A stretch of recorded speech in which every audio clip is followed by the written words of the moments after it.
Hello guys, আমি চলে এসেছি হচ্ছে বর্ধমানটা পার করেছি, দেখতে পাচ্ছ এটা বর্ধমান অনেক বড় একটা প্ল্যাটফর্ম। তো আমার খুবই পছন্দ হয়েছে, খুব ভালো লেগেছে। পছন্দটা বড় কথা না, কিন্তু ভালো লাগাটা হচ্ছে বড় কথা। তো আমার খুব ভালো লেগেছে। আর এই দেখো আমি দেখাচ্ছি তোমাদেরকে, এখানে হচ্ছে বর্ধমানের পরেই মানে যাচ্ছি ট্রেনে করে।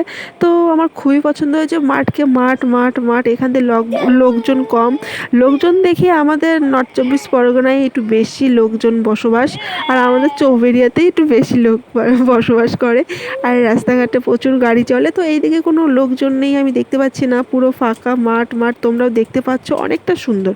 আর একটা জিনিস দেখাচ্ছি তোমাদেরকে, যে এখানে খেজুর গাছ, প্রচুর খেজুর গাছ আছে, তাল গাছ। এই তাল গাছ আর খেজুর গাছ দেখলে মনে পড়ে মানে পুরনো আগেকার কথা, আমার ছোটোবেলার কথা। এখন তো দিনে দিনে খুবই উন্নতি হচ্ছে, আর গাছপালা সব কেটে দিচ্ছে, সেই জন্য এখন আর ঝড় বৃষ্টিও বেশি হয় না।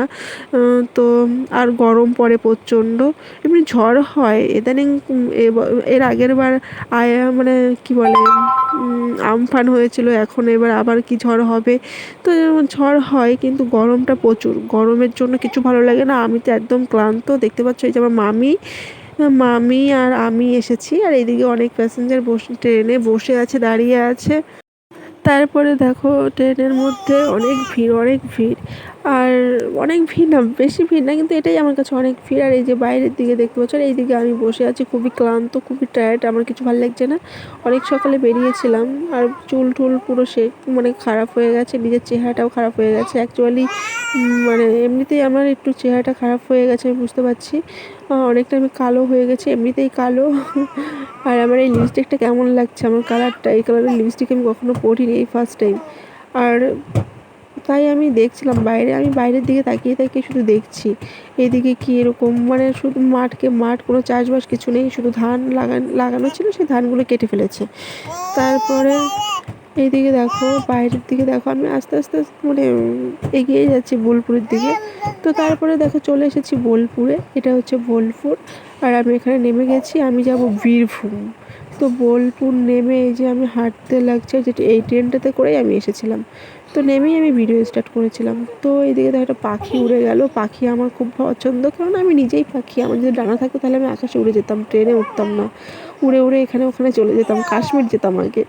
তো চলো ফালতু কথা না বলে তোমাদেরকে আর দেখো মানে বোলপুর স্টেশনটা অনেকটা সুন্দর। আর বোলপুর থেকে বাইরে আমি চলে এসেছি, আসার পরে আমি গাড়িতে করে এখন আমি বীর মানে বীরভূম যাচ্ছি। তো এইদিকে দেখো আমার এই রাস্তাটা এত সুন্দর লেগেছে। আর এখানে শুধু কি বলে, শাল গাছ রাস্তার এপার ওপার দুপাশেই হচ্ছে শাল গাছ, দেখো দুপাশেই শাল গাছ। আর অনেক অনেক ভালো লেগেছে, কোনো গাড়ি ঘোড়া নেই, বেশি গাড়ি ঘোড়া চলে না, কম গাড়ি ঘোড়া চলাটাই ভালো, কেননা খুব অ্যাক্সিডেন্ট হয়। আমাদের ওখানে তো প্রচুর অ্যাক্সিডেন্ট হয়, এখানে জানি না কেমন হয়। আর হয়তো অবশ্যই, কিন্তু বেশি অতটা গাড়ি চলে না, দেখো। তো দুপাশেই গাছপালা, অনেকটা সুন্দর, অনেক ভালো লেগেছে। তো তোমাদের কেমন লাগলো অবশ্যই আমাকে জানাবে। তো টাটা।